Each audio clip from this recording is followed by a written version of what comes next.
As the death toll began to rise exponentially, the whole world was becoming more aware of the level of carnage and immense suffering of the Biafran people. The Nigerian diaspora was galvanized, and protests and counter-protests began to take place on the streets of London and New York. Some Nigerians blamed General Ojukwu for the deaths of his own people, arguing that by continuing in a war that he knew fully well he could not win, he was putting his personal ambition ahead of the lives of millions of people. But for many in the Biafran diaspora, the economic blockade was nothing short of a vicious genocide aimed at exterminating the Igbo people once and for all.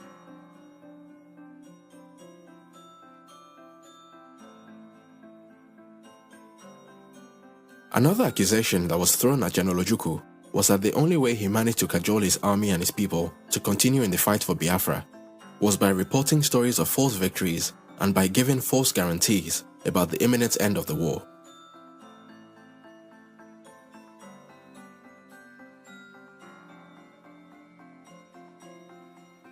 On the Nigerian side, the government continued to double down on its position.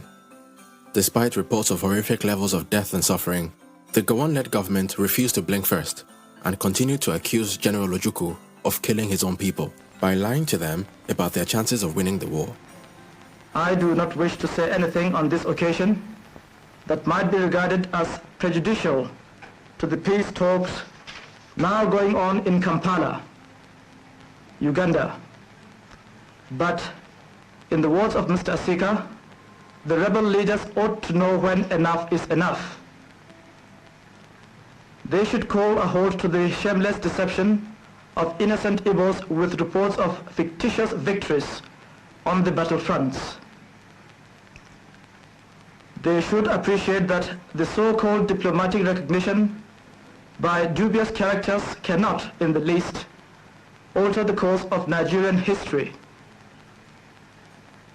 It is sheer wickedness for Ojukwu and his clique to continue to goad innocent citizens to support rebellion and lay down their lives for a cause that is not just. The rebel leaders know in their hearts of hearts that all their false propaganda about genocide and massacre derives from personal ambition and the haunting fear of their own future and safety.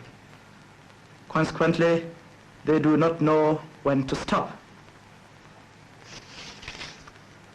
I call on those who claim to love Nigeria and the Igbos to face realities and advise the people of the East Central State to lay down their arms and return to the fold.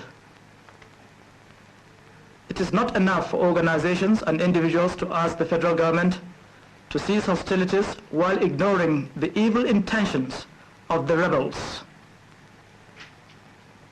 I honestly believe it is in the true interest of the Igbos that they return to the fatherland. I am satisfied that all other Nigerians have learned the lesson of our most recent history and the current civil war. And I pray to God that there will never be a repetition.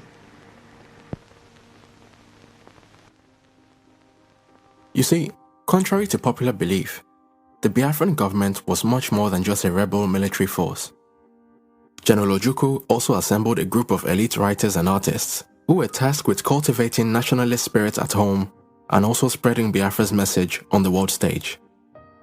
Political cartoons were put up all around the country, pushing simplistic interpretations of the causes of the war and demonizing not just the Nigerian military, but the Nigerian populace at large. On the international stage, notable members of the Biafran apparatus, such as Chinua Achebe and Gabriel Okara, publicized the plight of the Biafran people. They regularly denounced the actions of the Nigerian government and spoke about the atrocities they had witnessed in the country. The Biafran story became front-page news, and more members of the international community began to call on their own governments to take action. On the 29th of May 1969, Bruce Mayrock, an American student at Columbia University, set himself on fire at the United Nations headquarters in New York in protest of what he believed was a genocide against the nation and people of Biafra. He was pronounced dead the very next day.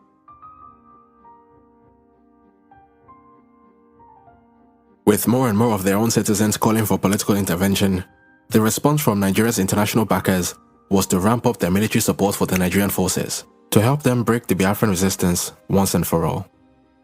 With their increased firepower, the Nigerian Federal Forces launched another major attack on the Biafran defense in the last week of December 1969.